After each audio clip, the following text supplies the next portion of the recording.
Okay, another quick one. Yeah, I know I'm donning my black hat and clothing again. I have to say something again about the horrific situation in the Israeli-generated war in Gaza and support the UN Secretary-General's constant calls for a ceasefire and for the permitting of humanitarian aid. But who listens to him, right? We all support what the UN are saying, but they lack the military punch needed in these times to enforce what they say. The Israelis have even been cheeky enough to announce in the UN that the Secretary-General is a supporter of Hamas. Only now, Israel's great supporter, the American administration, are beginning to admit that there is something wrong here. Yeah?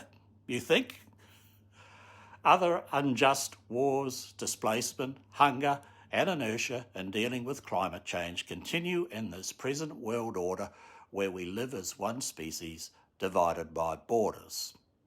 We will never achieve peace in our present world order in spite of the efforts of some very talented people. Far better for the same talented people to assist us to unite as one species under one democratic and periodically elected world government, which can be built upon a heavily modified United Nations. Getting sick of me saying this?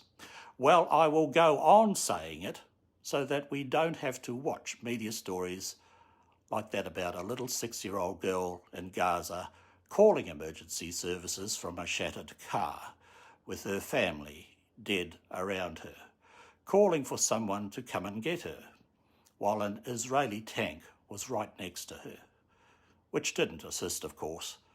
After all, the real agenda of Israel's Netanyahu is the elimination and forced displacement of the Palestinian people to carry on Israel's documented history of forcing out Palestinians to replace them with their own.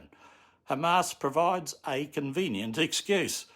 So the poor little 6-year-old girl's body is eventually found in the shattered car amongst her dead relatives by rescuers who eventually went in to find her after the Israeli forces withdrew. Found along with the bodies in their vehicle of 2 paramedics who earlier went in to try and rescue her. How crazy is that? And people are trying to say I'm crazy, which is to be expected, I guess. Standard procedure, isn't it? So I'm sorry if I continue to go on about it. I'm really, really sorry.